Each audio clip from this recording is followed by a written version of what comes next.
Yeah, and we're back. Hi, guys. Welcome to Lee Reacts. I hope everyone's having a good day. I know I am, because it's Jethro Tull Day. Don't matter what day of the week it is, it's Jethro Tull Day. And we're finally going to be tackling a passion play. And we're going to be doing part one, side one, whatever whatever the video says. It's also the 2003 remaster, which you guys recommended me to do. So, no further, I don't have nothing else to say. Let's get right into it. I heard that this is the, spiritual successor to Thick as a Brick, which we also listened to right there. So I'm very excited. I love Thick as a Brick. That was one fantastic, long-ass song. So I'm down for some more. If you guys aren't subscribed, please help a brother out. Click the icon right down there. It takes like 2 seconds. It's absolutely free and really helps channel out. I promise it does. Here we go. Jethro Tull, A Passion Play, Part 1. 3, 2, and 1. Go.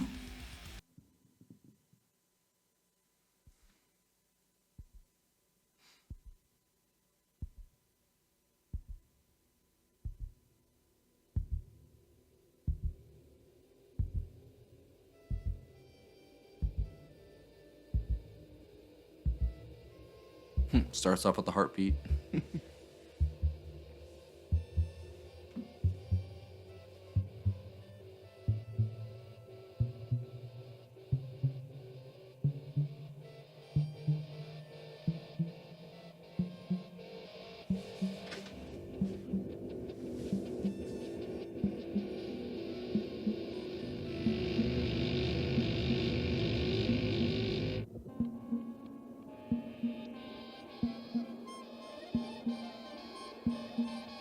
It's eerie, I like it.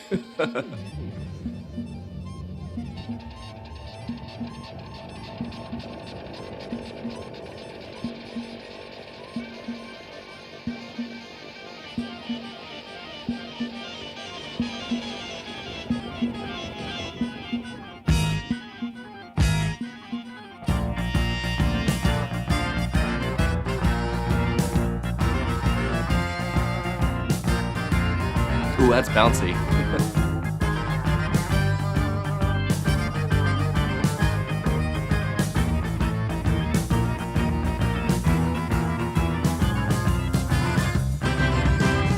You said that Ian busts out the saxophone in this one a bunch. I'm with it.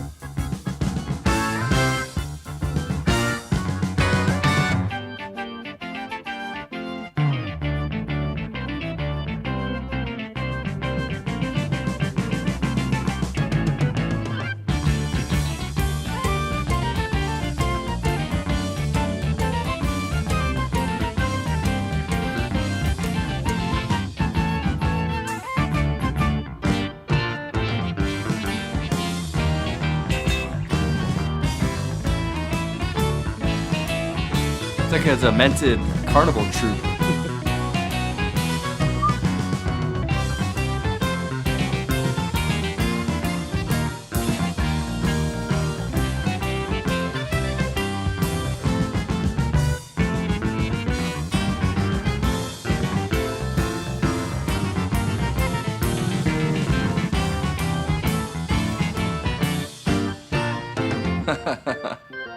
What an intro.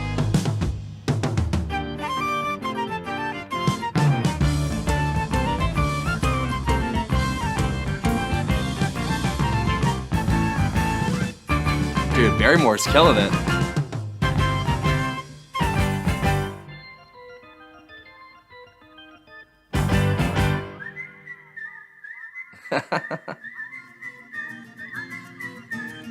It's like a fever dream.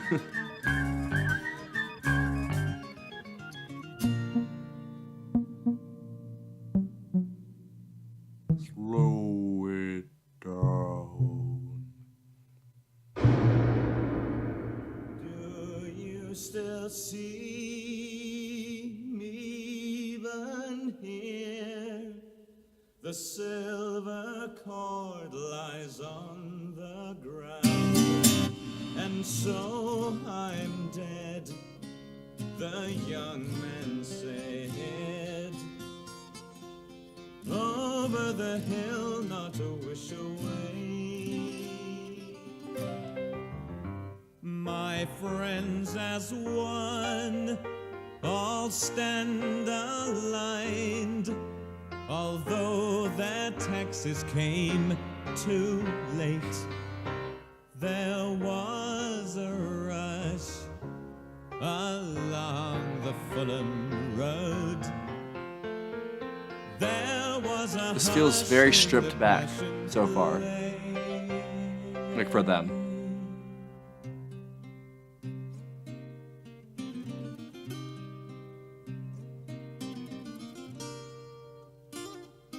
Such a sense Feels like a play, literally. A passion play. in the aftermath, ripe with rich attainments, all imagined, sad misdeeds in disarray. The sore thumb screams aloud, echoing out of the passion play. There it is. All the old familiar choruses come crowding in a different key.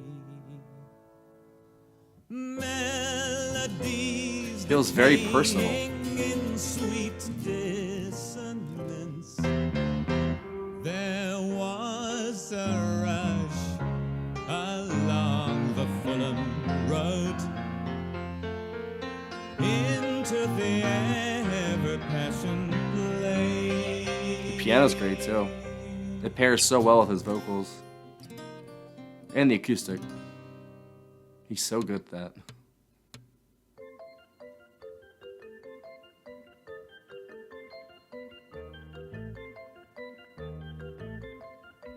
They've been adding all kinds of weird, like, electronic noises to this. I kind of dig it.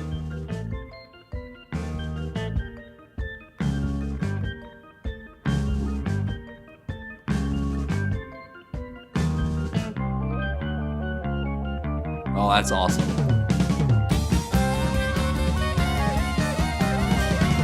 That sax sounds great. Oh my god.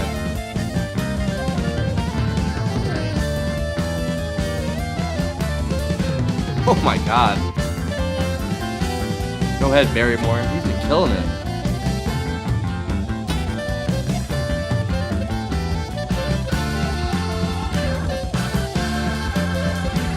Oh, he picked that tempo up quick. That was a good fill. And who comes here to wish me well? A sweetly scented angel fell. She laid her head upon my disbelief. She laid her head upon my disbelief. Wow. It's a hell of a line.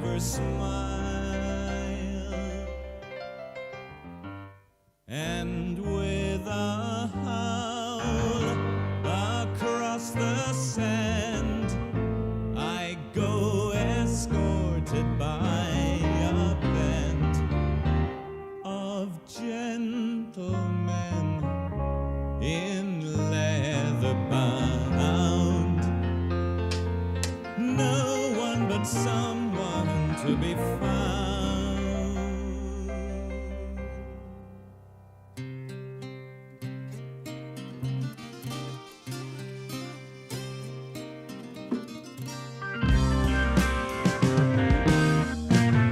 It's like half piano ballad, like Ian singing, and then these like crazy breakdowns come in out of nowhere.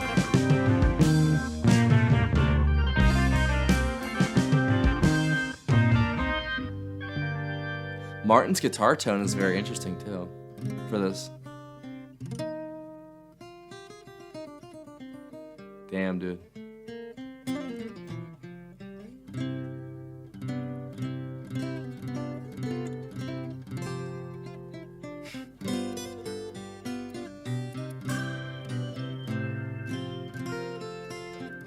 Dude, if I could play acoustic half as good as Ian, I would have gotten laid so much more at those parties back in high school.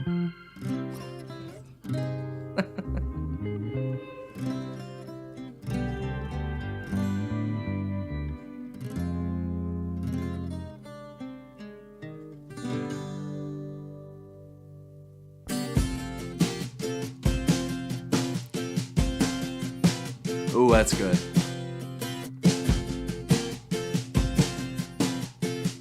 Oh, it lines up, it syncs up so perfectly.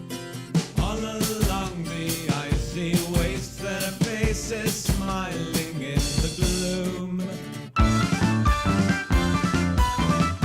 Yes.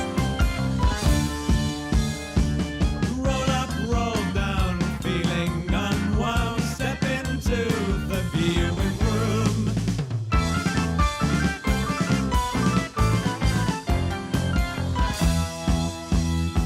The cameras were all around. We've got you taped, you're in the play.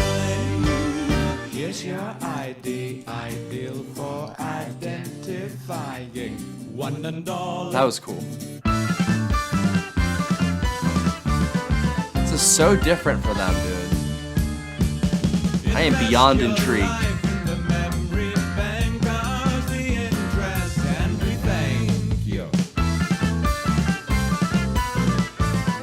I definitely hear that proto metal that you guys were talking about too.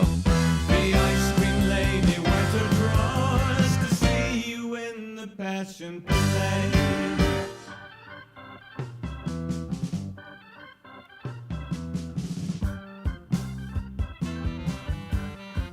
Yes. I'm in some like 16th century port right now, drinking a bunch of fucking rum.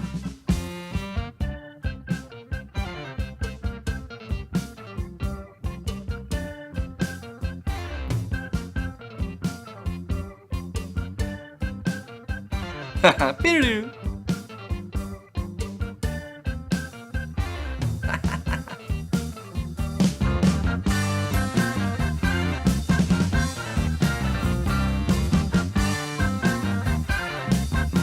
It's so cool.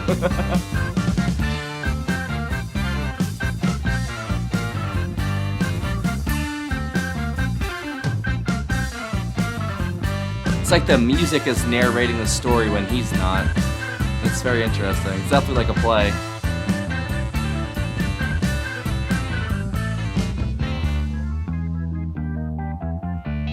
I love those really low tones, man.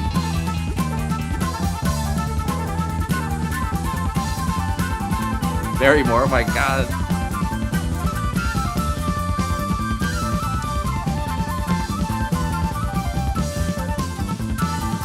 It literally sounds like there's two flutes right now.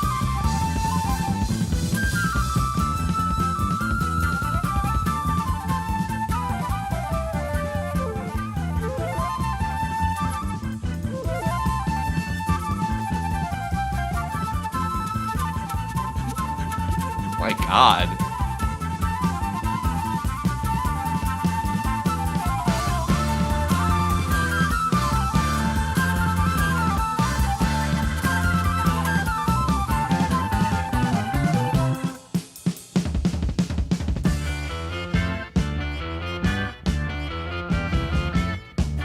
Is this like an oboe or is that the sax? I can't tell, dude.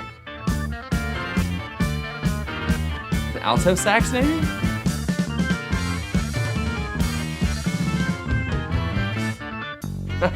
This is so groovy. Take the prize for instant pleasure, captain of the cricket team. Public speaking in all weathers, a knight's heart from a queen.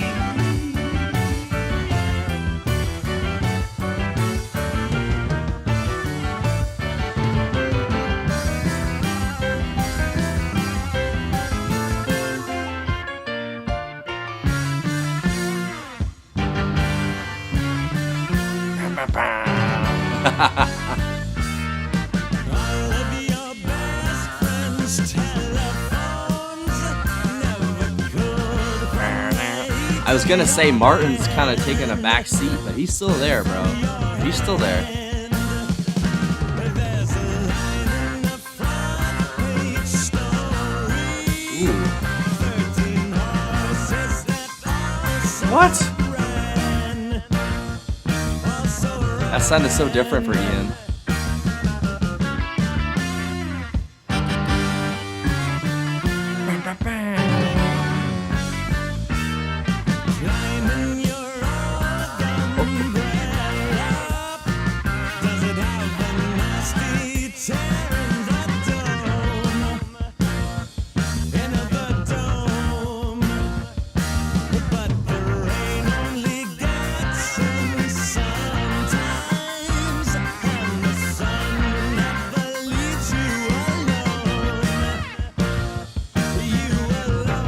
There's a lot going on at some of these, like at certain points, but it all fits perfectly.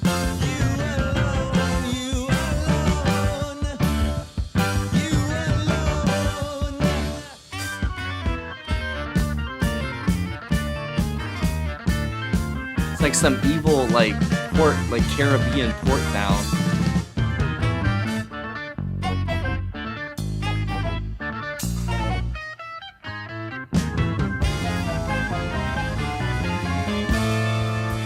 So different. It's like so experimental for them, bro.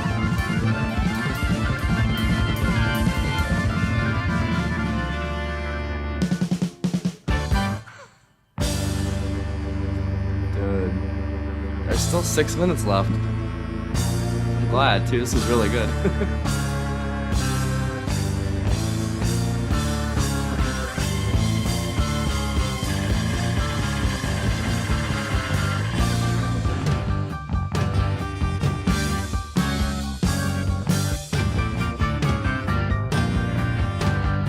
Ooh, at bass. Yeah, it took me 16 minutes to finally say that. It's always in the beginning.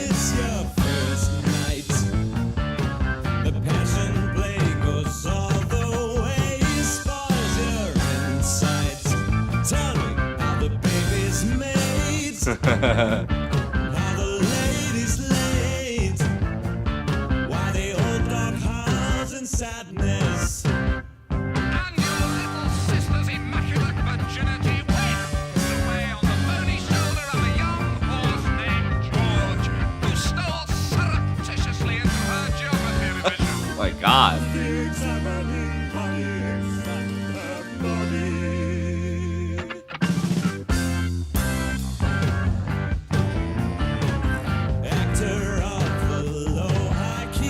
They've been really playing around with the lower end of the spectrum, and it sounds so good.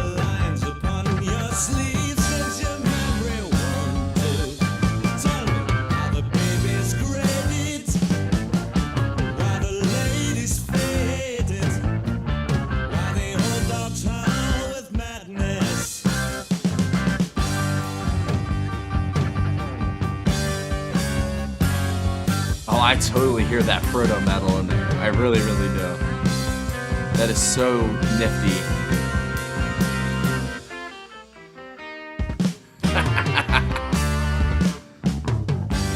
Dude, this is some of Barrymore's best strumming I've ever heard, bro.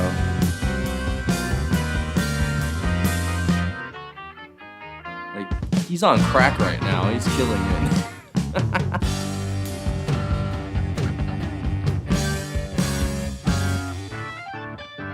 It's so theatrical. Like, I love it. There's tension. It's dramatic. It's so good. It's very dark. All of this and some of that's the only way to skin the cat.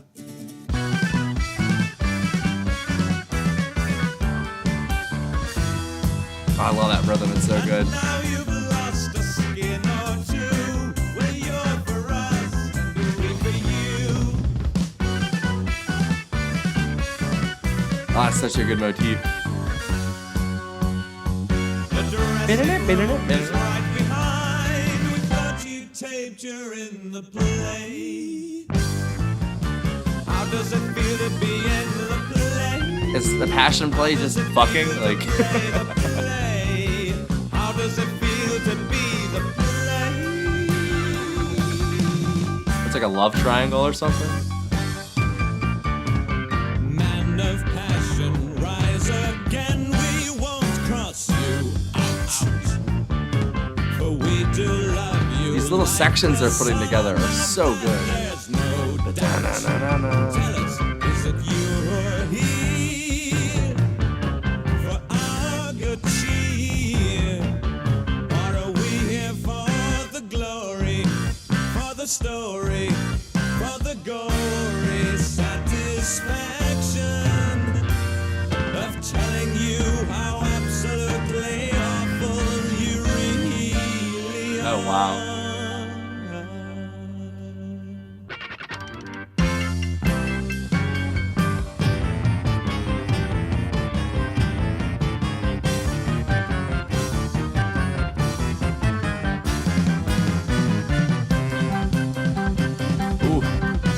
He picks up the tempo so well and seamlessly, dude. Oh my god. There was a rush. I have a feeling this is gonna take me a couple listens to fully digest, but holy shit. There was a hush in the passion play.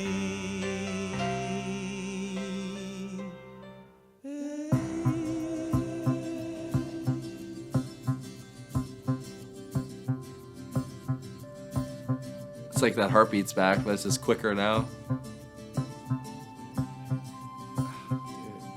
I'm getting old, man. My fucking back has like really been hurting lately. My lower back. Fuck. Sorry. Jethro Tull.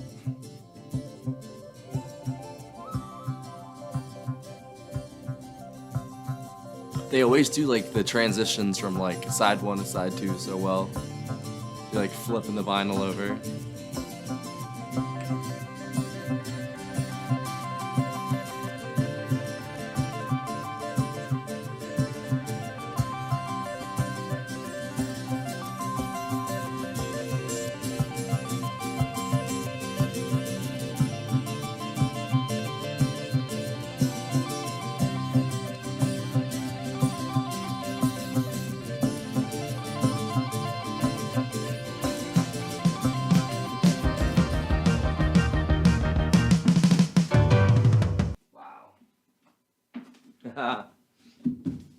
Oopsie.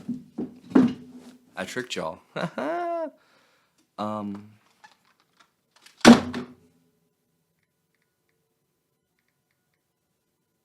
Good God.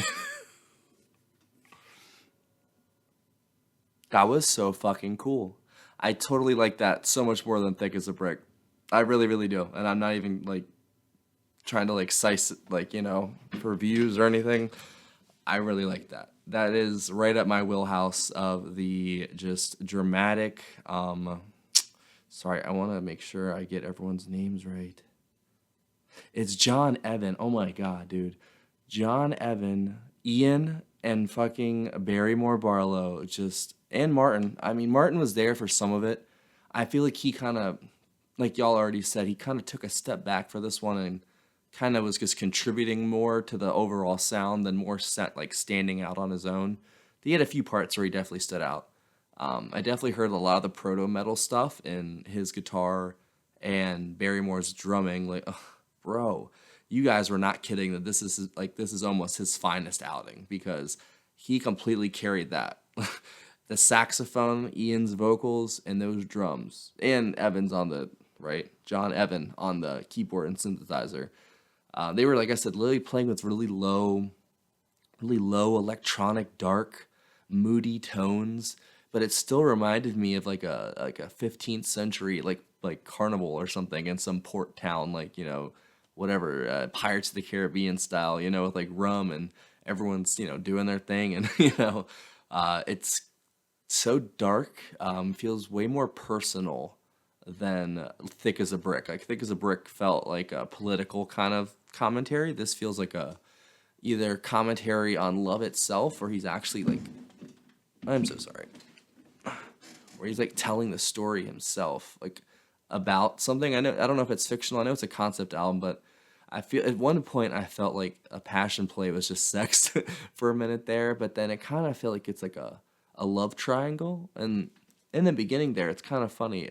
It is sort of like Passion. Like in the beginning, it was mostly slow, thoughtful piano kind of ballad, sort of him singing. But then there was these spurts of passion, and then like you have Barrymore crashing in, you have Martin, you have Evan on the keyboard, some like switching over to the synthesizers, and everybody would come crashing in kind of like a wave, and they would go back out like a wave, and it comes back into Ian just, you know, singing and the piano. I thought that was really cool, but in the second half it got a little heavier, and the piano parts kind of were a little more sparse, but they were there at the end. So kind of like the passion picked up, you know, eventually, and the lulls went away. And y'all were definitely not kidding. It's definitely a very dark feeling album, especially with that cover. that girl just staring at you. Like that's why I was like looking away from it at some points because her eyes kind of were making me feel uncomfortable at points. So I was like, let me look this other way real quick. Oh yeah, and I think Jeffrey Hammond, right? That's the bass player. What happened to my page? Well, that's not very nice. I had a page. Man. Well, I think his name is Jeffrey Hammond, right? Who does the bass. I see I'm gonna sound stupid and make the wrong like thing. Personnel. Jeffrey Hammond is the bass and bass guitar and spoken word. Okay, and then Barry Moore, John Evan, and of course everyone else. Yeah. That was crazy. Hammond's like bass didn't really show up as much, but then like in the second half of the song, like the bass was paired up really well with Barry Moore on the drums. Like every time he did that one fill on that motif, da, da, da, da, da, da, then he would do like this really quick fill on his toms. It's so good, man.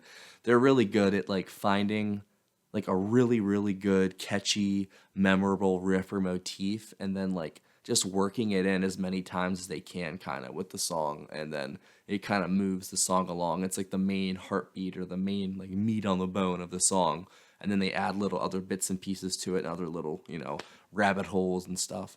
Like I said, this album feels like, and I'm only on part one. I feel like I'm gonna have to listen to this a couple times to fully let it soak in. Like that was an amazing first listen, and like already I like that more than Thick as a Brick because it's a little heavier, a little darker, and I really like that saxophone. I know y'all said that saxophone is divisive as hell, but I dig that fucking saxophone. I really do. Is it alto sax? Was I right, or was it like a? Oh no, it's a soprano saxophone. See, I'm fucking making shit up. Flute, acoustic guitar, lead vocals, and soprano. Okay.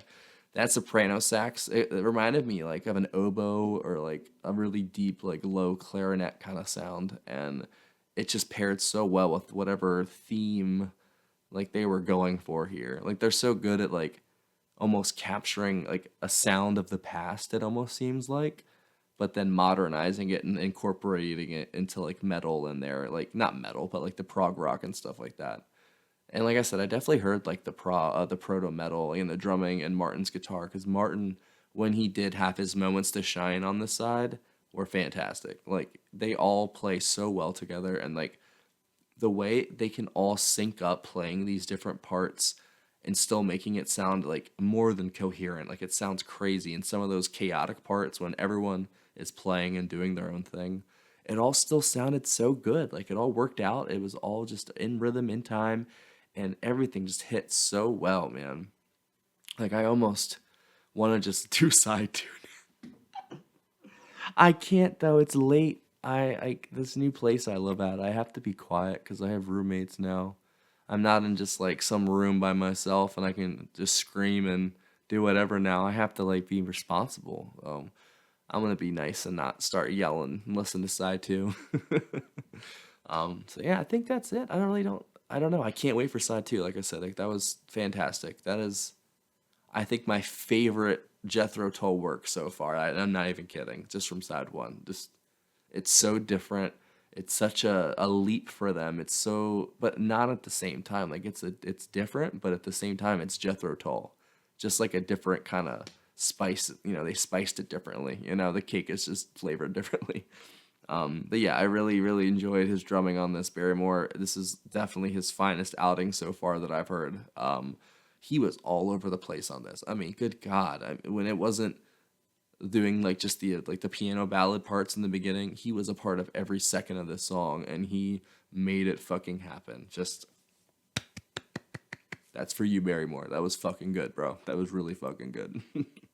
So yeah, we're gonna be doing part two next week. But I always say that, and then I do it within like 3 days, probably with Jethro Tull, because I'll listen to this like 2 or 3 more times, and then I'm gonna get like fucking antsy, and then I'm like, all right, well, let's listen to side two early.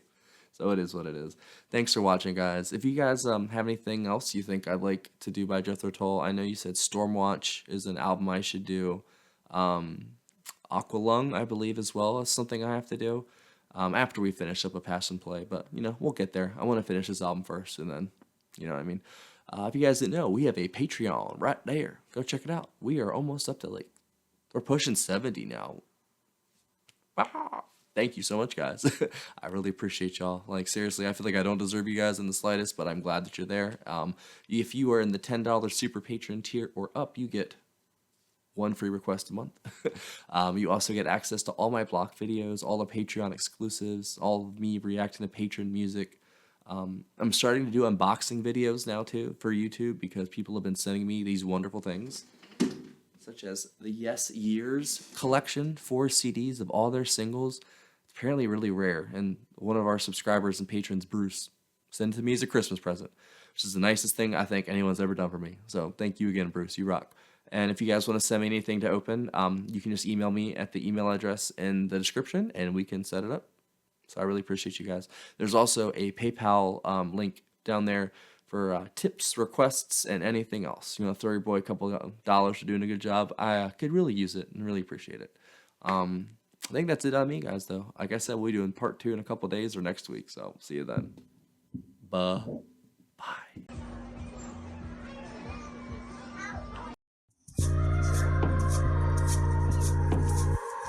Yeah, yeah, yeah. Woo!